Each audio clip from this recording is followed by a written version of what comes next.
La semana anterior, la administración de Donald Trump llegó a un acuerdo con Guatemala para declarar a este último país como tercer país seguro. ¿Qué significa para El Salvador ese acuerdo y qué puede ocurrir más adelante para el país o para el Triángulo Norte?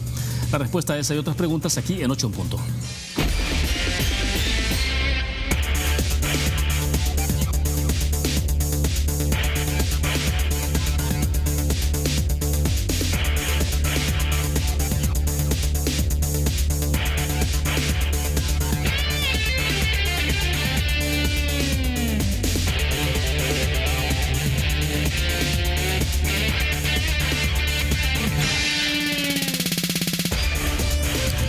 Buenas noches, bienvenidos a 8 en punto. Gracias por acompañarnos a esta hora. Queremos agradecer que nos acompañan ustedes y siempre de manera puntual en 8 en punto.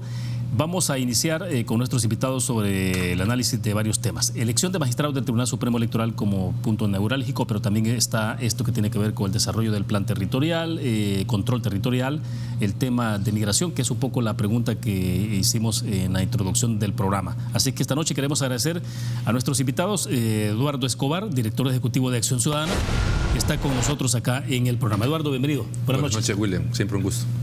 Excelente. También está Carlos Araujo, analista político que nos acompaña habitualmente. Carlos, bienvenido. Un gusto. Muy buenas noches, a la orden. Bueno, yo creo que iniciamos con este tema, ¿no? Que tiene que ver con elección de magistrados del Tribunal Supremo Electoral. Eduardo, entonces, hubo al final acuerdo el día de ayer. De los 5 magistrados, el único que fue reelecto, segundo periodo, es el caso del que era entonces magistrado presidente, ¿no? El magistrado Julio Olivo. Entonces, de ahí lo demás son nuevos magistrados, pero bueno, quisiéramos saber un poco entonces cómo han analizado ustedes este proceso de elección, qué implicaciones tiene en términos de procedimiento, de cómo se ha hecho en términos también de las sentencias de Sala de lo Constitucional.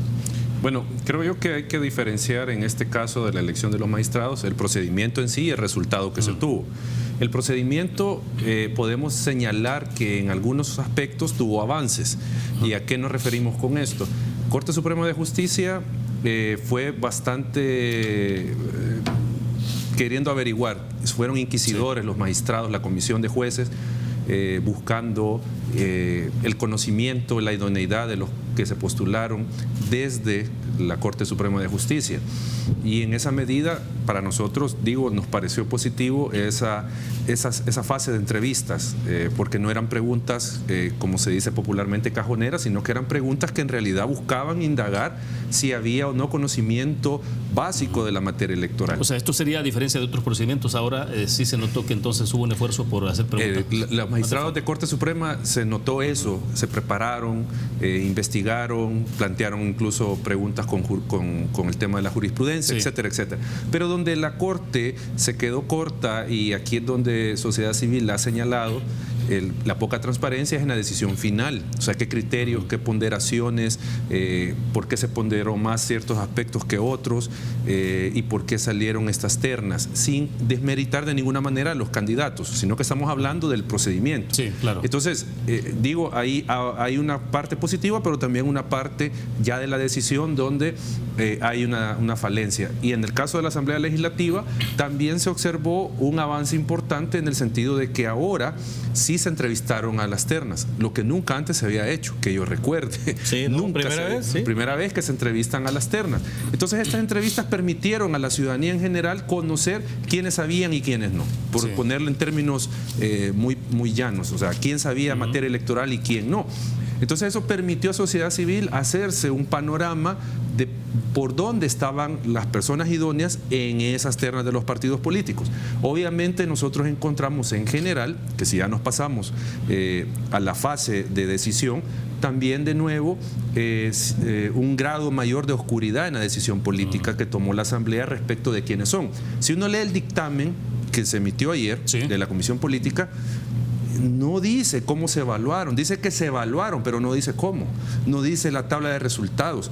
Y lo más irónico es que la Comisión Política dice de que el proceso permitió indagar la idoneidad de las personas para ser magistrados del tribunal, y sacan en el mismo dictamen un resumen de todos los electos, y no encuentra, solo tal vez en uno, que tiene algún conocimiento en materia electoral. Los demás no tienen absolutamente nada de conocimiento electoral. Incluso en las entrevistas escuchamos personas decir que porque soy abogado conozco el código electoral y puedo ser magistrado. Entonces, ahí el procedimiento de nuevo tiene la falencia de que no hay criterios de evaluación que se conozcan, hay falta de publicidad en esta etapa final de la decisión y eso permitió tener el resultado de que se está cuestionando, que hay personas que tienen un evidente vínculo partidario, al menos material, hay personas que todavía tienen pendientes algunos procesos, hay otras personas que no conocen la materia absolutamente nada, o sea, que no conocen nada de la materia. Entonces, vemos ese resultado en la elección, pero es deficiencia de la Asamblea Legislativa. Excelente. A ver, entonces, Carlos, ¿cómo se observó este proceso, pero también en la conclusión final, que tiene que ver entonces con la elección? Mira, yo igual que Eduardo comparto el hecho de que hay un avance, ¿verdad?, en la forma, tanto en la Corte Suprema de Justicia como en la Asamblea Legislativa, en los procedimientos que se siguieron con el tema de las entrevistas. O sea, eso es algo positivo, es algo que creo que debe quedar permanentemente. El problema es la oscuridad que ha habido en la toma de decisiones, en base a qué se decidieron por uno o por otro. Ahora, esto tampoco ha variado mucho en procedimientos anteriores. No, antes no se sabía absolutamente nada. O sea, por eso te digo que hay un avance. Me refiero a la parte final. Correcto. Sí, efectivamente. Pero es que al final de cuentas, poco a poco, la misma jurisprudencia ha ido obligando a que estas cosas cambien, en las que se obliga a la Asamblea Legislativa y a los partidos políticos a tomar decisiones razonadas y públicas, y que tiene que ser valoradas los atributos de las personas para poder estar en un cargo de ese tipo. O sea, ese es el problema que no se hace. ¿Y cuál es el problema fundamental que yo veo en esto?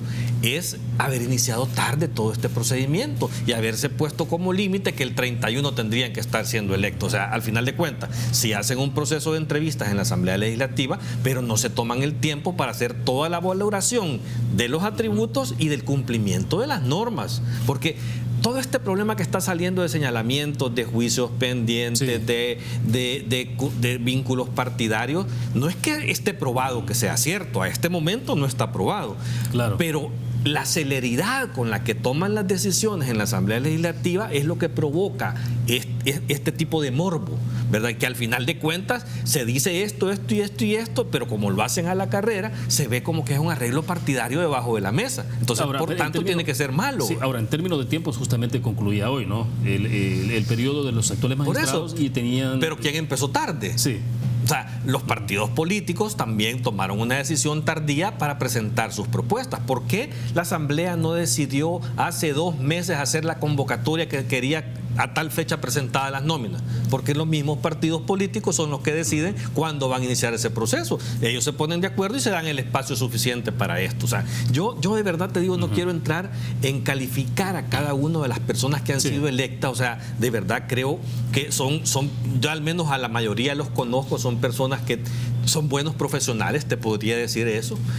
Será ya aquellos que quieran tomar la decisión de interponer un recurso de inconstitucionalidad, ya sea por los procedimientos o ya sea por algo particular con cada uno de ellos, y será la Sala de lo Constitucional la que determinará esto. Pero hoy por hoy son los magistrados del Tribunal Supremo Electoral y a partir de mañana empiezan su labor. Yo creo que mientras no haya una decisión de la Sala de lo Constitucional, hay que dejarlos trabajar y de alguna forma hay que exigirles también que nos demuestren que la decisión no fue equivocada. Yo creo que este es el momento en que estas personas pueden hacer esa demostración. Sí, en medio de todo esto se ha recordado, bueno, por ejemplo, Eduardo, cuando la elección de la Sala de lo Constitucional anterior, ¿no? Que ocurrió en circunstancias, pues sí, que no diferían en nada con otros procedimientos, ¿no? Y al final se tuvo un resultado distinto. Algunos dicen, bueno, sí, un procedimiento, pero que fue un golpe de suerte, pues tener una Sala de lo Constitucional como la que se tuvo. Pero bueno, en esta oportunidad, con todo este tema de cómo se eligió y todo, tampoco se puede pensar en algo así, o no. Yo no creo que estemos ante ese escenario que tuvimos en 2009 con las estrellas alineadas y dándonos una Sala de lo Constitucional como la que tuvimos. Y tampoco quiero decir que o hacer ver que espero que les vaya mal a los magistrados electos, porque ya lo decía Carlos, bueno, son los magistrados. Ahora que toca trabajar con ellos siempre y cuando sigan en su cargo, si no es que alguien demanda, claro, y la sala emitiera alguna resolución de tipo una medida cautelar, por ejemplo, que se separen del cargo. Lo que le pasó a Ulises Rivas, ¿no? A Ulises Rivas. O sea, obviamente no sé si la sala llegaría hasta ese punto, porque estamos hablando de dejar sin magistrados al Tribunal Supremo Electoral. Pero el punto es, y esto es lo que nosotros hemos venido haciendo énfasis en estos procesos de elección indirecta, no es el tema, como también lo decía Carlos, de atacar personas, porque no se trata de eso. El tema es que la Asamblea Legislativa inobserva criterios jurisprudenciales, inobserva la misma Constitución de la República, porque la Constitución dice que tienen que ser personas de moralidad y competencia notoria. Entonces, hay personas ahí que no tienen, en todas las ternas que se evaluaron, que no tienen esa idoneidad por la falta de experiencia o conocimiento en la materia. Sí. O sea, de eso se trata, no es de descalificar a nadie por el simple hecho de que no me es de mi agrado, sino que el tema es, vamos a dos procesos electorales, que uno va a ser muy complicado, claro, 2021, no solo por el nivel organizativo, sí, que va a tener, sino que por el contexto político en que se va a desarrollar. Exactamente, y sí me interesa que hablemos en el siguiente segmento sobre este tema, ¿no? Bueno, prácticamente son 2 elecciones las que tiene que administrar este tribunal, ¿no? Es, sí, 21 y 24. 21 y 24. Entonces hablamos de eso después de la pausa comercial. Regresamos.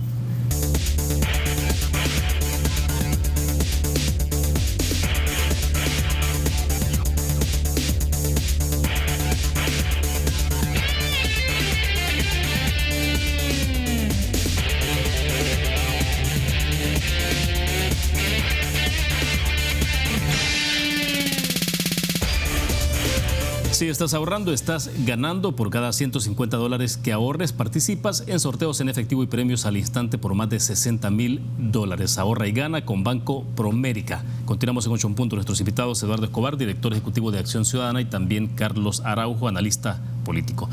Les decía entonces, bueno, lo que viene en términos de gerencia, de administración, de parte del Tribunal Supremo Electoral, de estos magistrados que fueron electos ayer, juramentados, es elección para alcaldes y diputados 2021, elección presidencial 2024, ¿no? Entonces, el 2024 se juntan las 3. Que son, incluyendo Parlamento Centroamericano. No, las 3, alcaldes, diputados y presidente. 2024 es... Las 3 elecciones.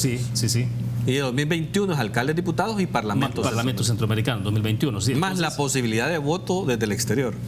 Bueno, interesante. Entonces, ¿cómo se ve este tribunal en términos de esas funciones? Es decir, se sugería, por ejemplo, la posibilidad de que hubiera, la conveniencia más bien, de que dentro de esa configuración de ese número de magistrados, de los 5, por lo menos algunos hubieran quedado con algún nivel de experiencia en los anteriores, no sé, quizás 2 que pudieran tener esa experiencia para conjugar un poco esa experiencia más la gente que nueva, que de alguna forma también llega a aprender. Pero es que depende, William, qué tipo de experiencia, porque si es experiencia de la mala, creo que no le servirá para nada a este nuevo Tribunal Supremo Electoral.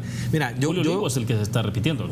Y hay un par de suplentes también, pero es que yo vuelvo a insistir, o sea, el hecho, y no comparto un poco con lo que dice Eduardo, de que tiene que tener conocimiento en la materia electoral, o sea, yo he conocido muchísima gente que ha pasado por el tribunal, que ha llegado por primera vez ahí y ha hecho un papel buenísimo como magistrado, como concejal en su momento del Tribunal Supremo Electoral. Es bueno que tenga algún conocimiento, pero no es un requisito sine qua non de que solo si sabe algo de la materia de derecho electoral podría estar cumpliendo un requisito para estar en el Tribunal Supremo Electoral. Yo le he dicho muchas veces, el tribunal, o sea, para hacer elecciones operativamente hablando, tú puedes separar a todos los 10 magistrados del Tribunal Supremo Electoral y te puedo asegurar que habrían mejores elecciones. O sea que para la parte operativa electoral hay suficiente gente capacitada. Los ejecutivos del tribunal saben a ojos cerrados cómo hacer elección. O sea, el problema que se da en las elecciones operativamente no es un problema de los ejecutivos, es un problema de la falta de toma de decisiones oportunas a niveles superiores en el Tribunal Supremo Electoral. Eso es lo que ha complicado a este último tribunal en las 2 primeras elecciones. No son errores, no son incapacidades del personal ni nada por el estilo. Entonces, en ese otro caso de que se habla de que tienen que llegar aprendidos, no, si es que para hacer elección la gente ya está ahí, solo le van a presentar los planes y lo que tienen que hacer es revisarlos y decir, ok, démosle, procedamos a hacer lo que corresponde hacer para que haya una buena elección. Otra cosa ya es impartir justicia electoral, que tiene que ver con un área más especializada. Y por eso es que nosotros insistimos que deben de conocer Pero también de la materia. se pueden rodear de personal. Alguien que no sepa, y de hecho lo vimos, personas señalando de que había que reformar la ley para que los partidos entreguen la información, si eso ya está en la ley. Y lo estaban diciendo, que había que reformar la ley para que los partidos entreguen información. Pero tú tenías a un Olivo con experiencia de 5 años siendo presidente, siendo abogado, con ya capacitación en derecho electoral, diciendo una gran cantidad de burradas. No, por eso digo, poniéndose en cuenta de sentencias y de jurisdicción electoral. No, también. es que por eso nosotros lo que decimos es alguien que tenga un básico de conocimiento de la materia, pues, o sea, no va a llegar totalmente de cero una persona que no sabe ni de derecho administrativo ni de derecho constitucional, porque van a ser jueces, son jueces, claro, entonces deben de saber algo. Alguien me puede decir, no, pero si ahí está jurisdiccional, que les va... No, es que tiene que saber si es la cabeza de la institución. Sí, ahora, en términos de reformas al Tribunal Supremo Electoral, por lo visto, de modificaciones de fondo no ocurrirán en los próximos años tampoco. Es decir, cuando se hablaba siempre, Eduardo y Carlos, por ejemplo, de la separación de funciones del tribunal, o sea, yo no creo que eso contribuya en mayor cosa en este momento. ¿Es poco relevante, crees? Sí, ¿qué porcentaje de toma de decisiones hay en el área jurisdiccional? Que son a veces decisiones importantes también, de calificación de una elección o cosas por el estilo, pero no es separando en dos instituciones cómo vas a resolver ese problema. O sea, no, el problema es resolverlo con personas que sean correctas a la hora de tomar decisiones, con personas que tengan el conocimiento para tomar decisiones y que las tomen oportunamente. Sí. No es dividiendo la institucionalidad. En los últimos años ha habido una tendencia a cómo despartidizar el Tribunal Supremo Electoral. Entonces, en perspectiva, ¿cómo se ve este proceso? O sea, ¿se estancó, paró? ¿Qué ha ocurrido? Hay un aspecto, ese aspecto en las entrevistas, en realidad, que yo me recuerde, no se les consultó a ninguno de los candidatos, ni en la Corte, ni en la Asamblea Legislativa, la subcomisión. Entonces ahí no sabemos cuál va a ser la visión que llevan estos nuevos magistrados para seguir implementando lo que la sentencia de la Sala estableció, de que los organismos electorales temporales deben de estar ausentes personas con militancia o vinculación a los partidos. Pero ahí viene el otro punto, lo que estábamos hablando con Carlos.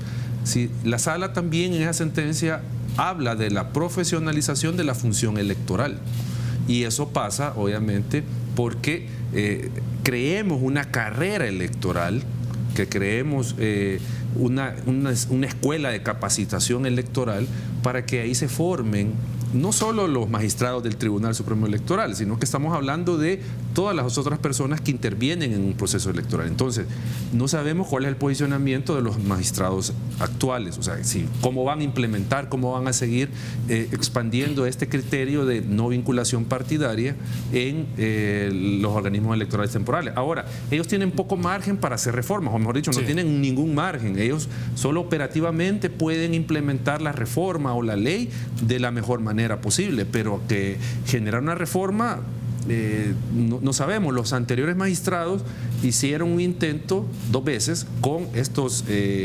seminarios de evaluación del proceso electoral, donde partidos políticos, sociedad civil, academia, nos sentamos, planteamos cuáles eran las deficiencias del sistema y de las elecciones, y la Comisión de Reformas Electorales recibió ese informe de manos del tribunal. ¿Cuáles son las transformaciones o los cambios de fondo que debería de operar para el Tribunal Supremo Electoral para mejorarlo?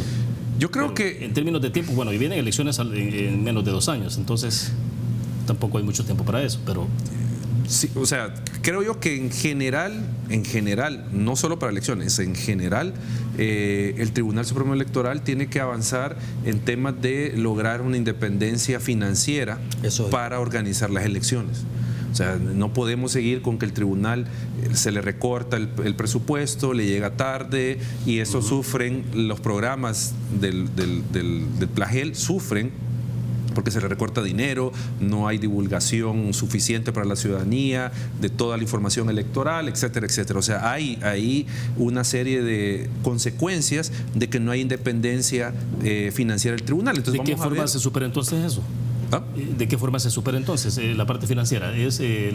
Tendrían los magistrados que hacer uso, un cabildeo para modificar esa forma en que sea, o pueden haber dos caminos: modificar la forma del presupuesto extraordinario para elecciones, que se incluya en el ordinario, o sea, que ya se sabe que va a haber elección, incluir estos gastos que se van a tener en el año previo a la elección, o pensar en ampliar el plazo, o sea, establecer un plazo fatal en que el Ministerio de Hacienda y la Asamblea le apruebe el presupuesto extraordinario. Claro. O sea, ahí pueden haber vías, pero el punto es cómo se le da esa independencia a la autoridad electoral para que no esté con complicaciones a la hora de hacer las elecciones, entonces, de organizar elecciones. Entonces, eso es un tema que habría que preguntarle a los actuales magistrados, a los recién electos, qué van a hacer sobre ese tema, por ejemplo.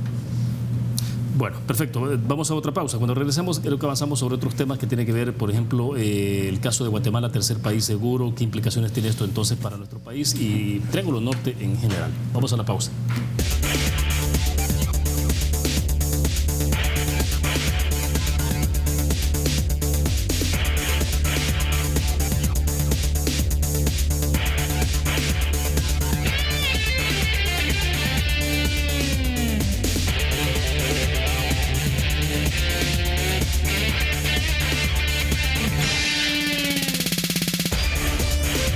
Bueno, vamos a avanzar en los temas que tenemos porque son varios. Decíamos, Guatemala es declarado prácticamente el tercer país seguro. Esto implica entonces para los salvadoreños prácticamente ahí encontrar ese muro, no el muro físico de concreto, pero sí en el hecho de que para cualquier trámite el tema del asilo tenga que hacerse desde Guatemala, ¿no? Entonces, Carlos, ¿qué significa esto? Porque bueno, mientras tanto también claro, en el caso de nuestro país, que está trabajando en el plan control territorial y hay todo un esfuerzo ahí en el tema de cómo dar un poco más de seguridad para ver si se disminuye la presión que hay en esa válvula de escape para que la gente siga yéndose por razones que tienen que ver con el tema de seguridad.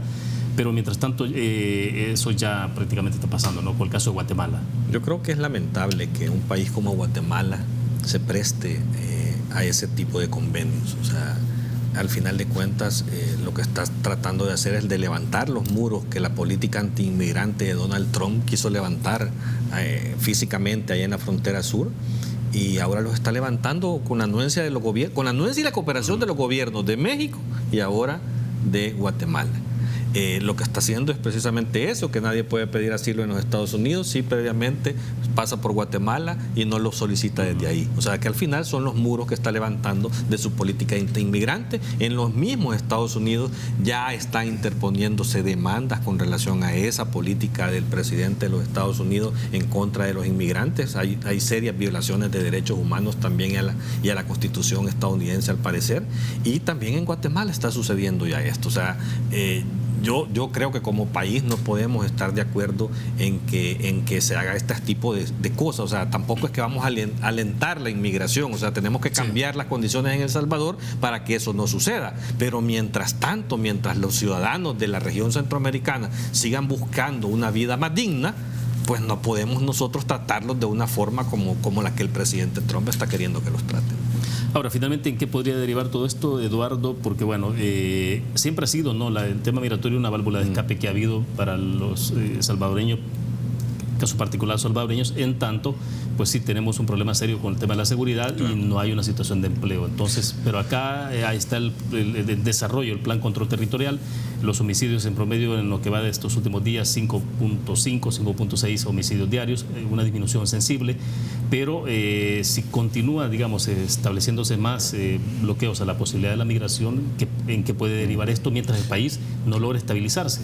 Bueno, yo creo que esto, como lo decía Carlos, plantea un desafío importante para nuestros gobiernos, en el sentido de tratar de cambiar las condiciones sociales que generan la migración. Estamos hablando del tema de desigualdad, de falta de oportunidades, estamos hablando del tema delincuencial, etcétera, etcétera. Todos estos factores generan pues el tema de la migración. Entonces, ese es el desafío que tiene el gobierno y los gobiernos de la región, cómo cambiar esas condiciones para evitar la migración. Pero también, decía Carlos, eso no se va a hacer de la noche a la mañana. O sea, el plan control territorial pueda tener un efecto a mediano plazo positivo, en el sentido de darle más seguridad, al menos garantizar un poco más la vida de la población salvadoreña y que eso evite la migración. pero hay otras condiciones sociales también que generan este flujo migratorio de los salvadoreños que no se van a cambiar tan fácilmente. Entonces, ahí puede haber un riesgo de desbordamiento de otros problemas sociales al no tener esta válvula de escape, como usted bien lo ha planteado, William, el tema de al haber mucha ciudadanía, muchas personas que no pueden llegar a ganarse la vida a otro país y que se ven aquí asediadas por problemas de delincuencia, problemas económicos, eso pueda derivar en otras problemáticas sociales. Mucho más grandes. O sea, podría pasar. Existe una posibilidad real, ¿no? Con por ejemplo, salvando las diferencias, pero ¿qué es lo que pasó en los 60 cuando fue la guerra con Honduras? Todos esos salvadoreños que habían emigrado a Honduras y que regresaron, vinieron a ocupar las zonas marginales de San Salvador. O sea, no había capacidad de absorber esta mano de obra y darle una vida digna a estas personas. Entonces el sistema entró en crisis allá en los 60 por ese crecimiento demográfico provocado por esa migración que hubo de Honduras hacia El Salvador, de salvadoreño. Entonces digo este ejemplo porque al haber ese exceso de población que no tiene atendidas sus necesidades, se generan otras problemáticas sociales. Entonces esperemos que se tomen las medidas, y aquí no solo es el presidente de la República, aquí estamos hablando de como país tomar las medidas, todos los sectores, para tratar de ver cómo cambiamos eso, porque digo, hay un desafío que es externo, o sea, no es una cuestión del país, una condición nacional, sino que es una política que se ha tomado y que nos va a impactar. Entonces habría que ver cómo generamos las condiciones para que impacte lo menos posible. Sí. Bueno, pasemos al otro tema que tiene que ver con el tema de corrupción en el país, transparencia, corrupción en el país. Dos hechos: Mauricio Funes y su grupo familiar allá en Nicaragua han sido nacionalizados, y mientras tanto aquí en nuestro país Sigfrido Reyes, uno de los dirigentes principales del FMLN, enviado a juicio civil. Entonces, Carlos, veamos el caso de Mauricio Funes. ¿Sigue dependiendo Mauricio Funes de su estabilidad, entre comillas, digo, y de su grupo familiar, de continuar ahí asilado en Nicaragua, en tanto ahora ya no sería un asilado, sino que ya pasa a ser el ciudadano más de ese país, ¿no? Nacionalizado? Pero entonces, ¿hasta qué punto eso le blinda, o simplemente estamos hablando que seguirá estando siempre ante la inminencia de que en la medida que cuando caiga el régimen de Ortega, entonces hasta ahí llega también esa nacionalidad para Mauricio Funes y su pueblo? Mira, yo creería que esta burla que el expresidente Funes le hizo ayer al país, porque no se la hizo al presidente de la República, o sea, si tú revisas toda la cuenta de Twitter, se burló del país entero, queriéndose jactar y llevárselas de vivo por lo que había hecho. Creo que esa condición no cambia absolutamente en nada a lo que le va a suceder a él en el futuro.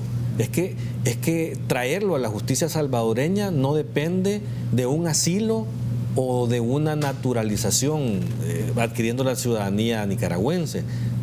O sea, esa protección y ese manto de impunidad depende del dictador Daniel Ortega. ¿Vea? Y en la medida que el día que desaparezca esa dictadura y entre un gobierno democrático y decente, te puedo asegurar de que incluso esa ciudadanía que se le ha dado, creería yo, de una forma irregular, podría ser revocada. Y una vez revocada se aplican los tratados de extradición que puedan haber. Yo creería que hay que esperar el tiempo, o sea, no hay cuerpo que resista tanto tiempo. Creo que la democracia llegará nuevamente a Nicaragua pronto, más pronto que tarde, y creo que el señor Funes terminará pagando las consecuencias de los actos que cometió aquí en el país. O sea, la ventana, la posibilidad de la extradición seguirá presente, pero claro, insisto, en tanto continúa Ortega en el poder. Claro, o sea, mientras Ortega está ahí, sí, él va a tener un manto de protección de impunidad. O sea, eso es un hecho, ya sea que lo declaren ruso, lo declaren incompetente, loco, lo que quieran. O sea, mientras él esté en el poder, lo va a seguir protegiendo, siempre y cuando para Ortega no represente una moneda de cambio para algo también. O sea, llega una situación en la que lo va a tener que entregar por algo que le conviene a él, pues te lo entrega también. O sea, así son los dictadores, de esa forma se comportan. Bueno, Eduardo. Yo creo que el caso del expresidente Funes habría que analizarlo desde varias perspectivas. Uno, el tema propiamente de la legislación o el ordenamiento jurídico nicaragüense. lo que establece en este caso la Constitución de Nicaragua, no me recuerdo en qué artículo, que tiene que ver con la prohibición expresa de permitir la expatriación de un nacional. Sí. Entonces ahí hay un tema que ya no depende en sí de, en este caso, Daniel Ortega o quien esté al frente de Nicaragua, sino que depende de la calidad que ha adquirido ahora el expresidente Funes. Estamos hablando de que se ha convertido en un nicaragüense, y para perder la nacionalidad en general se deben de cumplir una serie de normas y una serie de requisitos para perder esa nacionalidad. Entonces, habría que ver, digo, en primer lugar, si la condición en que está el expresidente Funes lo puede hacer posteriormente acreedor a una sanción de retirarle la nacionalidad, o sea, suspenderle esa o retirarle la nacionalidad nicaragüense. Ahora, estando dentro de la consideración de asilado, perseguido político, tampoco podía pedir la nacionalidad. Porque él argumentó, por ejemplo, la persecución política, ¿no? Para poder tener el tema del asilo. Es que ahí, por eso decía, hay una serie de factores acá.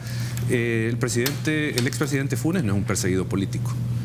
No es un perseguido político. No se le persigue por sus ideas, sino que porque hay indicios de mala utilización de los recursos públicos. Ese es un punto. Y eso no tiene nada que ver con la ideología de las personas. Ahora, el otro aspecto que quiero plantear brevemente es que esta situación que se ha dado de que aparentemente se ha impedido que el expresidente Funes venga a enfrentar la justicia, también habría que verlo dentro de la óptica de los compromisos internacionales de los gobiernos en el combate a la corrupción. Hay tratados internacionales que establecen obligaciones para los estados de generar los mecanismos de prevención y de lucha contra la corrupción. Y cuando hablamos de lucha estamos hablando de judicializar casos, llevar a la justicia a estas personas que han tenido involucramiento en corrupción. Entonces, habría que ver también, a la luz de estos tratados, si puede ser válido el hecho de la nacionalización del expresidente como una barrera que va a impedir que el Estado cumpla estas obligaciones internacionales. Bueno, perfecto. Tenemos que hacer la última pausa comercial. Cuando regresemos hablemos del caso de Sigfrido Reyes, enviado a juicio por Corte Plena de Corte Suprema de Justicia, y un comunicado que emitió el FMLN de 4 puntos el día de ayer, donde hace señalamientos bastante fuertes sobre este tema. Dice: sección de probidad actúa bajo presión del presidente de la República e intereses foráneos. Así lo titularon en comunicado. Vamos a la pausa, volvemos.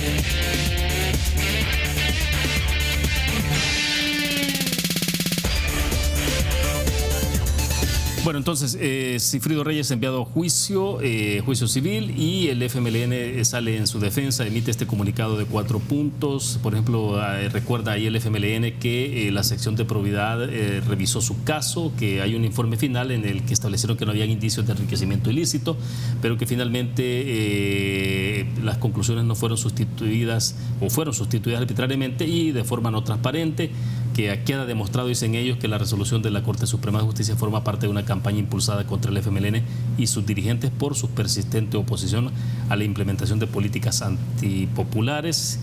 Es decir, hay todo un planteamiento acá de donde el FMLN sale en defensa de Sigfrido Reyes, Eduardo, y obviamente lo plantea esto como un tema de persecución. El partido hace señalamientos muy serios en contra de la Corte Suprema de Justicia y la sección de probidad. Y en esa medida creo que lo más sano para el partido sería que compruebe todo lo que dice, porque al final lo que está haciendo el partido con esta declaración es seguir echando o socavando el suelo a la institucionalidad. O sea, si en realidad ha pasado esto, habría que comprobarlo a la luz pública. Miren, esto es lo que pasó. Eso es un tema. Y lo otro, creo que lo que el partido hace, pues obviamente es lo lógico, defender a su militante, a su dirigente. Pues no debería ser lógico defender culpable. Claro, o sea, pero es la reacción esperable, que van a protegerse. Pero el punto es que hay indicios muy evidentes de ese ingreso injustificado, ese aumento patrimonial injustificado del exdiputado Sigfrido Reyes. Eso es lo que debería de al final comprobarse, y ese es el punto acá.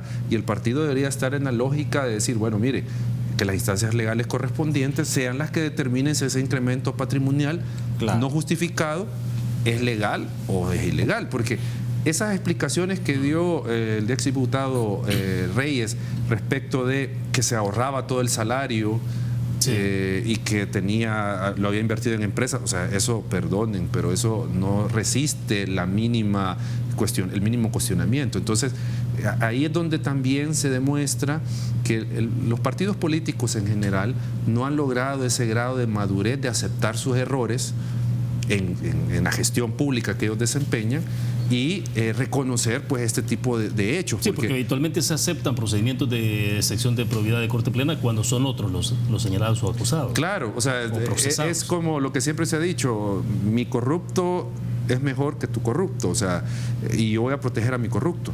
Entonces, eso digo, el partido, y en este caso el implicado, debería desvanecer todos estos señalamientos ante las instancias correspondientes para hacer evidente esto, que digo, es un señalamiento serio, de que se terminó haciendo a un lado el dictamen final y se sustituyó por otro. Yo creo que deberían de dar más explicaciones y dar pruebas de eso. Ahora, ¿no será este el único caso en el FMLN? Es que no, o sea, si yo lo que te comentaba en el intermedio, o sea, yo creía que el FMLN después del 2018, después de lo sufrido el 2019 en las elecciones presidenciales, ya no iba a poder seguir bajando. Pero es que nos sigue sorprendiendo, o sea, siguen haciendo cosas como esta, que precisamente lo que están haciendo es poniéndole casi la lápida a su partido al tener este tipo de comportamiento. O sea, este tipo de respuesta tendrá un tipo de consecuencia. Es que ¿quién te va a creer de que estés acusando de que es una persecución política cuando este tipo de procedimientos hay respaldo documental del sistema bancario de ingresos, egresos, propiedades, o sea, todo está totalmente documentado y al final de cuentas tiene las instancias legales donde el debido proceso se le van a respetar todas sus garantías para poderse defender. Entonces, ¿por qué no se va a defender a donde corresponde, sino que lo hacen como partido acuerpando algo, acusando al resto de estar haciendo una persecución política, situación que en el país ya no se da desde la época del conflicto armado? O sea, y esos términos solo lo he escuchado en Mauricio Funes y ahora en el FMLN como tal, y ya sabemos las condiciones en las cuales los dos están. Yo creo que también me parece un poco lógico de parte del FMLN estar acuerpando también este tipo de situaciones, porque si tú te recuerdas ya vienen otros casos, o sea, ya se anunció que viene el estudio del caso del expresidente Sánchez Serén, del vicepresidente Óscar Ortiz, entonces vienen más casos de altos funcionarios del FMLN y posiblemente lo mejor sea unámonos graníticamente para defendernos y digamos que nos están persiguiendo, cuando al final de cuentas para todos es evidente que estas personas cuando llegaron al gobierno pues no llegaron en las camionetas de lujo con las que salieron. Ahora, todo esto entonces muy a pesar de que esto podría tener consecuencias electorales. Claro, o sea, yo creo que ese tipo de comportamiento es lo que la gente rechazó en las elecciones y siguen actuando de la misma forma. O sea, el FMLN ortodoxo sigue predominando en este comportamiento y ese comportamiento va a ser rechazado por la sociedad. Es que es lo mismo que estamos hablando inclusive en el tema del tribunal y lo que sucedió en la asamblea. Separemos a las personas que han salido electas de este procedimiento porque puede ser que sean competentes, pero es que la forma en que los partidos hacen muchas cosas son formas que los ciudadanos han venido rechazando y por eso están en una crisis el sistema de partidos políticos. Entonces, si no cambias tu comportamiento y tu forma de hacer las cosas, definitivamente quien vas a beneficiar es al partido del presidente. Eso es lo que están haciendo con este tipo de comportamiento. Sí, Eduardo. Yo creo que el cálculo que hace el partido es si aceptamos o declaramos de que las instancias correspondientes sean las que resuelvan esto y no salimos en defensa de nuestro militante, puede tener un costo electoral mayor que el que saquen este comunicado. No sé, yo solo así puedo entender, y con lo que decía Carlos, de protegerse, solo así puedo entender un tipo de comunicado en este sentido. O sea, si hay evidencia hay, como decía Carlos, todo sustentado por movimientos financieros y todo esto, y todavía salir en defensa, en una defensa ciega, cerrada de este personaje. Entonces ahí es cuando digo, el seguro, el costo, creen ellos que va a ser menor al sacar este tipo de comunicados, que el que podría tener aceptar que las instancias correspondientes sean las que decidan eso. Pero bueno, esto tiene una amarga coincidencia, ¿no? Porque justamente se da el caso de Sigfrido Reyes y casi en simultáneo lo de Mauricio Funes de Nicaragua. Claro, y solo una cuestión, por lo que decía Carlos también, muchas veces se cuestiona o se le echan las culpas de lo que le pasa a los partidos políticos a personas o agentes externos a los partidos. Pero esto es, ellos mismos están haciendo este tipo de comportamientos. Aquí no hay nadie más involucrado en esta defensa de una persona que tiene que enfrentar el proceso respectivo, el proceso legal respectivo para demostrar su inocencia. Eso es lo que tiene que hacer. Entonces, son los mismos partidos los que al final terminan complicándose su situación ante la población. Bueno, se nos fue el tiempo. Gracias, Eduardo. Siempre un gusto. Gracias, Carlos. Gustazo. Gentil. Buenas noches. Bueno, excelente. Gracias a ustedes también que estuvieron con nosotros esta noche de miércoles. Nos vemos mañana siempre de noche en punto. Buenas noches.